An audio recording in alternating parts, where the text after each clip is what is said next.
तो आज हम देखते हैं कि गति के समीकरण क्या क्या होते हैं। गति के समीकरण। देखो, जब कोई वस्तु एक सीधी रेखा में जमीन पर गति करती है, इसको कहते हैं ऋजुरेखीय गति। ये एक समतल में गति कहलाता है इसको। तो जब कोई वस्तु समतल रेखा में गति करती है, सीधी रेखा में क्षैतिज गति करती है, तो उस स्थिति में गति के तीन समीकरण बनाए गए हैं। एक समीकरण होता है, गति का पहला समीकरण होता है v बराबर u plus A T. v बराबर u प्लस ए टी। और दूसरा समीकरण होता है s बराबर U T plus 1/2 A T square. और तीसरा समीकरण होता है v स्क्वायर बराबर u स्क्वायर प्लस 2as। ये तीन गति के समीकरण बनाए गए हैं। अब तुम सोचोगे कि इसमें ये सब v u a ये सब क्या चीज है। तो देखो, अभी हमने तुमको बताया कि u क्या होती है, प्रारंभिक वेग। u को कहते हैं प्रारंभिक वेग।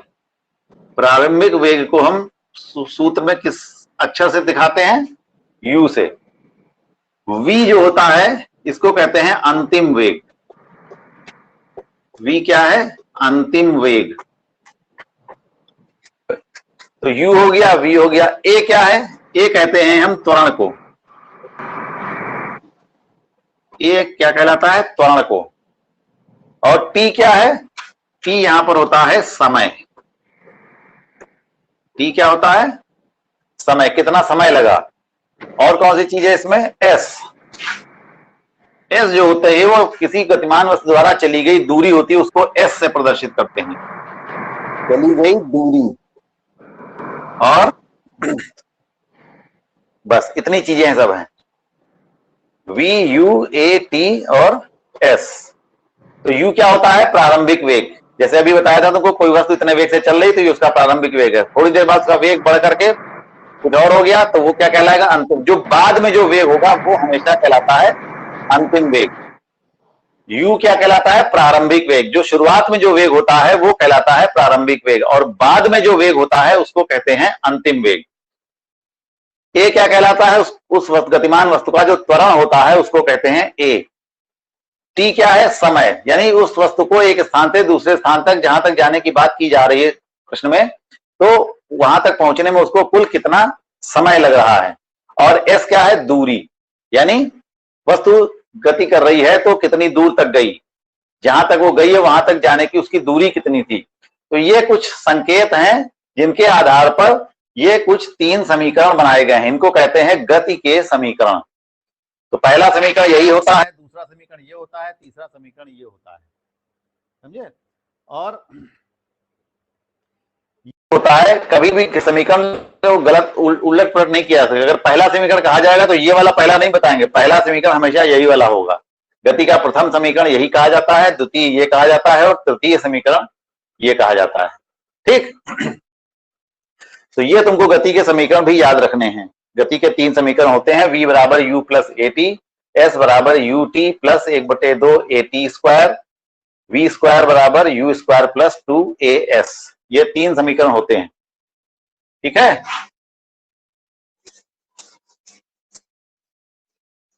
ये तो तब हुआ कि जब वस्तु जो है वो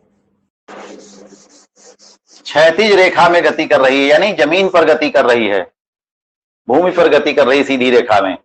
ऐसा भी तो हो सकता है कि वस्तु ऊपर नीचे गति कर रही हो। कोई चीज हमने पत्थर ऊपर फेंका तो ऊपर गया, फिर वो नीचे आ गया, तो इसको कहते हैं ऊर्ध्वाधर गति। ये क्या कहलाती है, गति के समीकरण। तो जब ऊर्ध्वाधर गति होती है, ऊर्ध्वाधर गति का मतलब होता है जब गति ऊपर नीचे की ओर होती है, यानी पृथ्वी के गुरुत्वाकर्षण के विपरीत गति हो या गुरुत्वाकर्षण की दिशा में गति हो। गुरुत्वाकर्षण की दिशा कहां होती है, हमेशा नीचे की ओर होती है। जो गुरुत्वाकर्षण बल लगता है पृथ्वी का, वो वस्तुओं पर जो लगता है वो किधर की ओर लगता है, नीचे की ओर। पृथ्वी क्या करती है, हर वस्तु को अपनी ओर नीचे की ओर खींचती है। तो जब गुरुत्वाकर्षण की ओर गति हो रही होगी, यानी कोई वस्तु ऊपर से नीचे आ रही होगी, तो उस स्थिति में गति के समीकरण कुछ बदल जाते हैं, और जब वस्तु नीचे से ऊपर जाती है तब भी कुछ बदलाव हो जाता है उनमें। तो पहला बदलाव तो ये होता है ऊर्ध्वाधर गति में। ऊर्ध्वाधर गति जब होती है तो यहां पर जो हमने तुमको बताया था कि ए क्या होता है, ये त्वरण होता है। तो जब यही गति ऊर्ध्वाधर गति होती है तो ए ना होकर के वहां पर वो कहते हैं उसको जी, और ये जी क्या कहलाता है, गुरुत्वीय त्वरण कहलाता है। गुरुत्वीय त्वरण, जी क्या कहलाता है, गुरुत्वीय त्वरण। एक जगह जी हो जाता है और चली गई दूरी क्या होती है, ऊंचाई हो जाती है। कोई वस्तु 10 मीटर तक गई, इसका मतलब वो 10 मीटर ऊंचाई तक जाएगी। तो वहां पर एस की जगह पर क्या हो जाता है, ए की जगह पर यहां पर जी हो जाता है, और एस की जगह पर क्या हो जाता है, एच हो जाता है। एच मतलब हाइट। तो वही समीकरण जो होंगे अब वो बदल जाएंगे। अगर कोई वस्तु ऊपर से नीचे की ओर आ रही है तो ऊपर से नीचे की गति हो रही है, अगर, क्योंकि ऊर्ध्वाधर गति दो तरह से हो सकती है, नीचे से ऊपर और ऊपर से नीचे। तो ऊपर से नीचे की ओर जब गति हो रही होती है तो गति के स्वरूप, गति के जो समीकरण होते हैं उनका रूप क्या होता है, पहला समीकरण होगा v बराबर u प्लस at होता है पहला समीकरण, लेकिन अब यहां पर a की जगह हम क्या कहेंगे, g। तो v बराबर u प्लस gt। दूसरा समीकरण क्या होगा, दूसरा समीकरण होता है s बराबर ut प्लस 1/2 at स्क्वायर। तो यहां पर s की जगह क्या हो जाएगा, h। तो यहां पर वो दूसरा समीकरण बन जाता है h बराबर ut प्लस 1/2, a की जगह क्या हो जाएगा, g और t स्क्वायर। फिर तीसरा समीकरण बनेगा v स्क्वायर बराबर u स्क्वायर प्लस 2, a की जगह पर g और s की जगह पर h। तो v स्क्वायर बराबर u स्क्वायर प्लस 2gh। ये कब होगा, जब वस्तु ऊपर से नीचे की ओर गति कर रही है, गुरुत्वाकर्षण की दिशा में गति कर रही है। और अगर वस्तु नीचे से ऊपर की ओर गति कर रही है तो क्या होगा कि वो वस्तु गुरुत्वाकर्षण के विपरीत जाएगी। तो विपरीत जाने में क्या होगा, समीकरण सब यही रहेंगे, सिर्फ ये सारे तो प्लस का चिन्ह लगा है, ये सब चिन्ह माइनस के हो जाएंगे। तो उस स्थिति में जो समीकरण बनेगा, जब नीचे से ऊपर की ओर गति करेगी,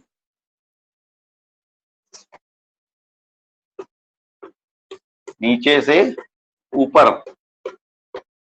गति करेगी तो यही समीकरण होंगे सब, लेकिन इनका चिन्ह जो होगा वो माइनस में हो जाएगा। v बराबर u minus G T, h बराबर ut minus 1/2 G T square, और v स्क्वायर बराबर u स्क्वायर माइनस 2 जी एच।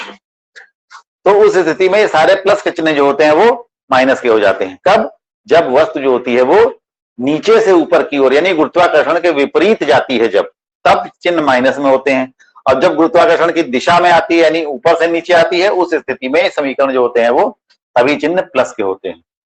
और जब वस्तु जमीन पर गति कर रही होती है तो उस समय जी की जगह पर ए होगा और एस एच की जगह पर एस हो जाएगा। ठीक है, तो इस प्रकार से ये तीन गति के समीकरण हैं। ये तीनों समीकरण याद करो खूब अच्छे तरीके से। समझ में आया? अभी किसको समझ में नहीं आया बताओ? तो तुमको ये याद करने हैं बस, कैसे बने हैं समीकरण, ये नहीं तुमको कोर्स में है तुम्हारे, ये समीकरण कैसे बनाए गए। ये तीन समीकरण होते हैं, समझ लो ये तीन सूत्र हैं जो तुमको याद करने हैं। सवाल, अब क्योंकि इस चैप्टर में कुछ क्वेश्चन भी होंगे, सवाल भी लगाने होंगे, आंकिक प्रश्न भी होंगे जो तुमको लगाने होंगे, तो वहां पर इन समीकरण की जरूरत पड़ेगी। ठीक है, फिर उसके बाद आता है, हमने तुमको कल चाल का मात्रक बताया था। चाल का मात्रक या वेग का मात्रक क्या होता है, मीटर प्रति सेकेंड। जब हमको क्वेश्चन दिए जाते हैं तो उसमें कई जगहों पर होता है कि हमको चाल जो होती है वो किलोमीटर प्रति घंटा में दी होती है, किलोमीटर प्रति घंटा। चाल जो ज्यादातर दी जाती है वो सवालों में वो मीटर प्रति सेकंड या किलोमीटर प्रति घंटा में दी जाती है। तो हम मीटर प्रति सेकंड को किलोमीटर प्रति घंटा में भी बदल सकते हैं और किलोमीटर प्रति घंटा को हम मीटर प्रति सेकंड में भी बदल सकते हैं। तो पहले हम देखते हैं कि मीटर प्रति सेकंड को हम किलोमीटर प्रति घंटा में कैसे बदलते हैं। जैसे हमने कहा कि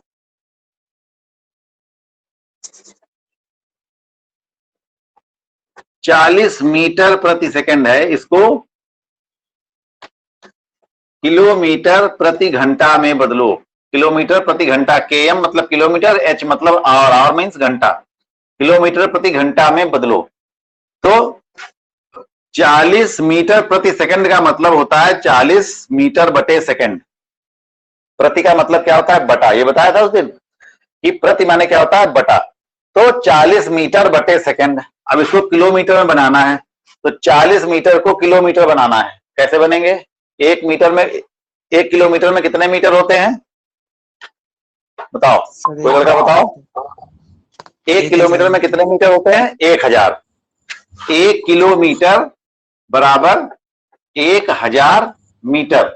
अब हम इसका उल्टा पूछें कि 1 मीटर में कितने किलोमीटर होंगे, तब क्या होगा? बताओ। 1 रुपए में 100 पैसे होते हैं, तो 1 पैसा कितने रुपए के बराबर होगा? ये बताओ। 1 पैसा कितने रुपए के बराबर होगा? क्या करेंगे हम? ये जो 1000 है वो बटे में आ जाएगा, यानी 1 मीटर बराबर होगा 1 बटे 1000 किलोमीटर। यानी मीटर को किलोमीटर बनाने के लिए हम क्या करते हैं? 1000 से भाग करते हैं, और किलोमीटर को जब मीटर में बनाना होता है तो 1000 से गुणा करते हैं। 4 किलोमीटर बराबर कितना होगा? 4 गुणे 1000, कितने मीटर? 4 किलोमीटर बराबर होगा 4 गुणे 1000 बराबर कितने मीटर, यानी कितना हो जाएगा? ये 4000 मीटर हो जाएगा ना। 1 किलोमीटर में 1000 मीटर, तो 4 किलोमीटर में 4000 मीटर, 5 किलोमीटर में 5000 मीटर, तो उसको 1000 से गुणा कर दिया जाता है। लेकिन जब यही काम इसका उल्टा करना होता है, यानी जब हमको मीटर से किलोमीटर बनाने आते हैं तो हम 1000 से भाग कर देते हैं।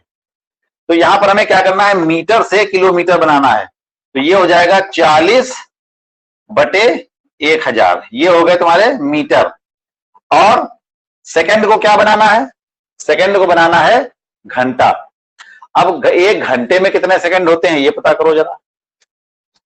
1 घंटे में कितने सेकंड होंगे, बता सकता है कोई लड़का? 1 घंटे में कितने सेकंड होंगे? 3600 है 3600 3000 6000 60 यस सर 3000 60 100 क्या चीज होती है? 60 का मतलब तो हो जाएगा 6000। 60 का मतलब हो जाएगा 6000। हाँ, 600 अलग अलग गिनती बोलो क्या होंगी? 3 6 आगे आगे क्या करें? कितने जीरो लगाएं? Double zero. तो ये क्या पढ़ोगे इसको? इसको क्या पढ़ोगे? तो 3600। हाँ 3600, तो 3600 होती है। कैसे निकला? देखो 1 घंटा बराबर होता है 60 मिनट। 1 घंटा बराबर होता है 60 मिनट, और 1 मिनट में कितने सेकंड होते हैं? 60 सेकंड। तो 60 मिनट में कितने होंगे? इसको 60 से फिर गुणा कर दो तो इतने सेकंड हो जाएंगे। अब इनको गुणा कर लो तो 6 6 36, उसके आगे 2 जीरो, इतने सेकंड। यानी 1 घंटे में कितने सेकंड होते हैं? 3600 सेकंड होते हैं। तो अब इसका उल्टा अगर हम कहें कि 1 सेकंड में कितने घंटे होंगे? देखो 1 घंटा बराबर 3600 सेकंड या 3600 सेकंड। तो 1 सेकंड क्या होगा? कितने घंटे होंगे? 3600 बटे हो जाएगा, यानी 1 बटे 3600, 1 बटे 3600 घंटे हो जाएंगे। तो उसी प्रकार से अब यहां पर तुमने मीटर को किलोमीटर तो बना लिया, अब यहां पर सेकंड है बटे में, तो क्या होगा? 1 बटे 3600, ये हो गया घंटा। अब बटे का बटा जो होता है ये ऊपर हो जाता है।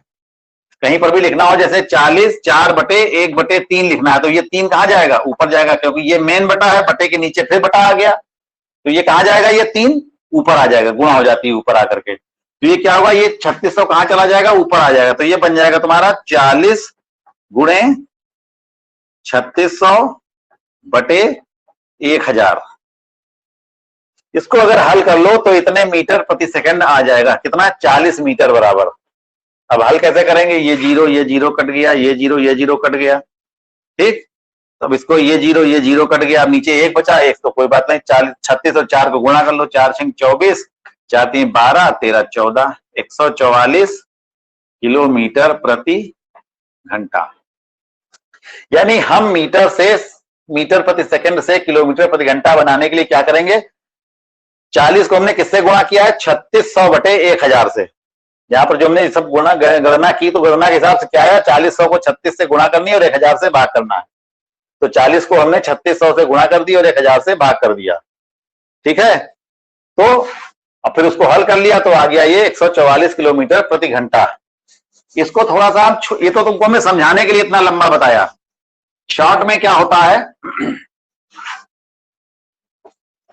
ये तो तुम तब है जब तुम कंफ्यूज हो जाओगे तुम्हें क्या करना है, तो एक तरीका ये है लगाने का, मेन तरीका यही है, बेसिक तरीका यही है।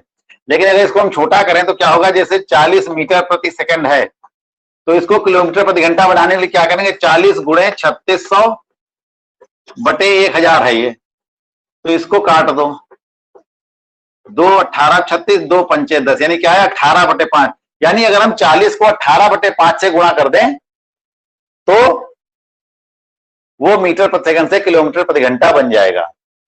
तो हमको अगर किसी भी संख्या को मीटर प्रति सेकंड से किलोमीटर प्रति घंटा से बदलना हो तो हम क्या करेंगे, 18 बटे 5 से उसको गुणा कर देंगे। 18 बटे 5 आया कहां से, यही 3600 बटे 1000 से गुणा करनी होती थी। तो इसको हल कर लो तो क्या आ जाएगा, 18 बटे 5। तो इतनी बड़ी गिनती लिखने के बजाय तुम सीधे इतना ध्यान रखो मन में, शॉर्टकट तरीका ये हो गया कि मीटर प्रति सेकंड से किलोमीटर प्रति घंटा बनाने के लिए हम उस संख्या को 18 बटे 5 से गुणा कर देंगे, बस, ठीक है। तो तुमने क्या सीखा कि मीटर प्रति सेकंड में अगर कोई चाल दी हुई है तो उसको अगर हमें किलोमीटर प्रति घंटा में बनाना है तो हमें क्या करना है, 18 बटे 5 से उसको गुणा कर देनी है, बस ये शॉर्टकट तरीका है। जैसे हमने कहा कि 45 मीटर प्रति सेकंड है, इसको किलोमीटर प्रति घंटा में बदलो तो ये बराबर हो जाएगा 45 गुणे 18 बटे 5, 5 एकम 5, 5 9 45, 18 9 162 किलोमीटर प्रति घंटा, ठीक। अगर 45 मीटर प्रति सेकंड किसी गाड़ी की रफ्तार है तो किलोमीटर में कितनी होगी, 162 किलोमीटर प्रति घंटा। इसका मतलब यहां पर क्या है कि 45 मीटर प्रति सेकंड जो है वो 162 किलोमीटर प्रति घंटा के बराबर है। केवल मात्रक बदलने से गिनती ये बदल गई है बस, लेकिन मान दोनों का बराबर ही है, मतलब दोनों एक ही है। जैसे हम 1 रुपए कहें और चाहे 100 पैसे कहें, बात तो एक ही है। बस अगर हम पैसे में बताते हैं तो हम कहेंगे कि कितने हैं पैसे, 100 हैं, और अगर रुपए में बताने होंगे तो क्या कहेंगे कि रुपए कितने हैं, 1 है। तो रुपए के हिसाब से अगर पैमाना हम बदल देंगे तो गिनती घट बढ़ सकती है, लेकिन उसका मतलब वही रहेगा, उसका मान उतना ही रहेगा। तो जितना जो बात 45 मीटर प्रति सेकंड है वही चीज क्या है, 162 किलोमीटर प्रति घंटा भी है। तो दोनों ये मान बराबर हैं, बस पैमाने का फर्क हो गया है। यहां पर मीटर प्रति सेकंड में हम नाप रहे हैं और यहां पर इसको किलोमीटर प्रति घंटा में नाप रहे हैं, ठीक है। समझ में आई बात। तो एक चीज तुमने ये सीखी कि मीटर प्रति सेकंड को किलोमीटर प्रति घंटा में बदलने के लिए क्या करते हैं, 18 बटे 5 से हम उसको गुणा कर देते हैं। अब इसका उल्टा काम कैसे करेंगे, यानी अगर कोई चाल हमको किलोमीटर प्रति घंटा में दी होगी उसको हमें बदलना होगा मीटर प्रति सेकंड में, m बटे s का मतलब मीटर प्रति सेकंड। तो अगर हमको किलोमीटर प्रति घंटा को मीटर प्रति सेकंड बदलना होगा तो हमें क्या करना होगा, तो वहां पर हमें क्या करना होता है कि वहां पर हमको 1000 बटे 3600 से गुणा करना पड़ता है। तो इसको अगर हम हल कर लेंगे तो ये आ जाएगा 5 बटे 18। शॉर्टकट तरीका ये है। तो यानी जो भी गिनती दी होगी, जैसे यहां कहा जाए कि 162, अभी हमने सवाल लगाया था 162 किलोमीटर प्रति घंटा, इसको मीटर प्रति सेकंड में बदलना है तो क्या होगा, 162 गुणे, अब हम कैसे गुणा करेंगे, 5 बटे 18 से। इसको गुणा करेंगे हम 5 बटे 18 से, तो 18 9 162 बराबर आ गया 9 पंजे 45 मीटर प्रति सेकंड। वो आ गया उतना ही। अभी जो पिछला सवाल लगाया था उसमें 45 मीटर प्रति सेकंड को तुमने बदला था जब किलोमीटर में, तो कितना आया था, 162 किलोमीटर प्रति घंटा। अब हम इसका उल्टा कर रहे हैं कि 162 किलोमीटर प्रति घंटा को हम मीटर प्रति सेकंड में बदल रहे हैं, तो क्या करेंगे 5/18 से गुणा कर देंगे। ठीक, तो इस तरीके से ये मीटर प्रति सेकंड में आ जाएगा। तो जब हमको मीटर प्रति सेकंड से किलोमीटर प्रति घंटा में बदलना होता है तो हम 18/5 से गुणा करते हैं, और देखो जब मीटर प्रति सेकंड को बदलना होता है किलोमीटर प्रति घंटा में तो हम क्या करते हैं 18/5 से गुणा कर देते हैं। ठीक, और जब इसका उल्टा करना होता है यानी किलोमीटर प्रति घंटा को हमें बदलना होता है मीटर प्रति सेकंड में, तो हम क्या करते हैं 5/18 से गुणा कर देते हैं, उसको हम 5/18 से गुणा कर देते हैं। तो इस प्रकार से हम एक मात्रक की चाल को हम दूसरे मात्रक की चाल में बदल सकते हैं। मीटर प्रति सेकंड को किलोमीटर में बदल सकते हैं और किलोमीटर प्रति घंटा को हम मीटर प्रति सेकंड में बदल सकते हैं। ठीक है, ये बात समझ में आई अभी सबको? नहीं, बताओ किसको समझ में नहीं आई वो बताओ जल्दी से, किसको समझ में नहीं आई?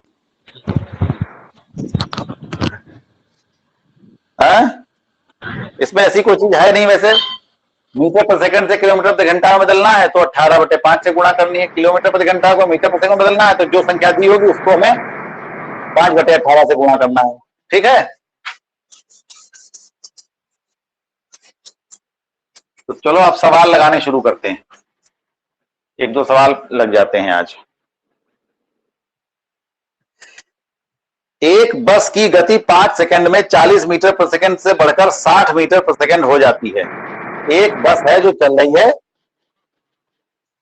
उसकी गति कितनी है 40 मीटर प्रति सेकंड है। 5 सेकंड में उसकी गति बढ़ जाती है और हो जाती है वो 60 मीटर प्रति सेकंड। 5 मिनट बाद उसकी गति कितनी हो जाती है बढ़कर के 60 मीटर प्रति सेकंड। कोई बस है यहां पर चल रही, चलती हुई आ रही, इस जगह पर जब पहुंची तो उसकी गति कितनी है 40 मीटर प्रति सेकंड, और 5 सेकंड बाद वो वस्तु यहां पहुंच जाती है। अब यहां पर इसकी गति हो जाती है 60 मीटर प्रति सेकंड, इसकी गति हो जाती है 60 मीटर प्रति सेकंड, और यहां से इस गति को बढ़ने में टाइम कितना लगता है 5 सेकंड, 5 सेकंड लगते हैं। ठीक, तो बताओ इस वस्तु का त्वरण कितना है? तो त्वरण हम कैसे निकालते हैं? त्वरण को हम क्या कहते हैं ए। इसमें यहां पर क्या क्या दिया है पहले ये दिया ज्ञात करो। ये क्या है शुरुआत की गति यानी प्रारंभिक वेग, ये क्या है बाद का वेग यानी इसको कहते हैं हम अंतिम वेग। प्रारंभिक वेग को हम क्या कहते हैं u। यहां पर u बराबर कितना दिया है 40 मीटर प्रति सेकंड। अंतिम वेग क्या कहलाता है v, इसको ये कितना हो गया 60 मीटर प्रति सेकंड, और समय कितना है 5 सेकंड, समय को कहते हैं हम t, ये कितना है 5 सेकंड, टाइम हो गया 5 सेकंड। तो अब तुमको निकालना क्या है ए निकालना है यानी त्वरण निकालना है। ए तुमको क्वेश्चन मार्क यानी ए तुम्हें ज्ञात करना है। तो तुम्हें क्या मालूम है त्वरण का सूत्र क्या मालूम है? लिखो, हम जानते हैं कि ए बराबर क्या होता है, त्वरण बराबर क्या होता है वेग में परिवर्तन बटे समय। और वेग में परिवर्तन हम कैसे निकालते हैं अंतिम वेग माइनस प्रारंभिक वेग। अंतिम वेग क्या है v माइनस प्रारंभिक वेग कितना होता है u बटे समय t। ठीक, आप सबके मान रख दो। तो a बराबर हो जाएगा v का मान कितना है यहां पर 60, तो यहां पर v की जगह हम क्या लिख देंगे 60 माइनस u का मान कितना दिया है 40, तो यहां लिख देंगे 40 बटे t का मान कितना है 5 सेकंड, ये आ गया 5। इसको हल कर लो। a बराबर 60 में से 40 घटाएंगे कितना आएगा 20 बटे 5, 5 एकम 5 और 5 चौके 20 बराबर आ गया 4 मीटर प्रति सेकंड स्क्वायर। क्योंकि ये त्वरण है, त्वरण का मात्रक होता है मीटर प्रति सेकंड स्क्वायर। तो इस प्रकार से हमने इसका त्वरण ज्ञात कर लिया। ठीक, अब नीचे उत्तर लिखेंगे, अतः बस का त्वरण कितना होगा 4 मीटर प्रति सेकंड स्क्वायर होगा। ये आंसर हो गया इसका। ठीक है, प्रारंभिक वेग यानी शुरुआत का वेग ये दिया है, बाद में वेग बढ़ के इतना हो जाता है, इसमें टाइम इतना 5 सेकंड लगता है। तो प्रारंभिक वेग को हम कहते हैं u, अंतिम वेग को कहते हैं v, समय को कहते हैं t, और त्वरण हमें ज्ञात करना है तो a बराबर होता है अंतिम वेग माइनस प्रारंभिक वेग बटे समय, यानी v माइनस यू बटे टी। ये त्वरण का सूत्र है, a बराबर v माइनस यू बटे टी, जहां पर v क्या है, अंतिम वेग है, u प्रारंभिक वेग है और t समय है। तो a बराबर क्या हो गया, v की जगह पर हम रख देंगे 60, क्योंकि v कितना दिया है 60, u की जगह पर रख देंगे 40 और t की जगह पर रख देंगे 5। यहां से सारे मान यहां रख देंगे देख करके, फिर घटा लेंगे, 60 में से 40 घटाएंगे कितना आएगा, 20 आएगा। 20 बटे 5, 5 एकम 5, 5 चौके 20, 4 मीटर प्रति सेकंड स्क्वायर इसका उत्तर आ गया। तो बस का त्वरण कितना होगा, 4 मीटर प्रति सेकंड स्क्वायर। ठीक है, समझ में आया सवाल ये? Yes sir. तो ऐसे ही हमने कुछ सवाल और भी दिए थे, जो हमने नोट्स भेजे हैं उसमें कुछ सवाल और भी दिए हुए हैं, उनको बिना देखे लगाने की कोशिश करो। बस चीजों को ध्यान रखो कि उनको चिन्ह क्या क्या बताए गए हैं। ठीक है, चलो फिर अब आज इतना ही, इसके आगे फिर अब कल पढ़ाएंगे। ठीक है।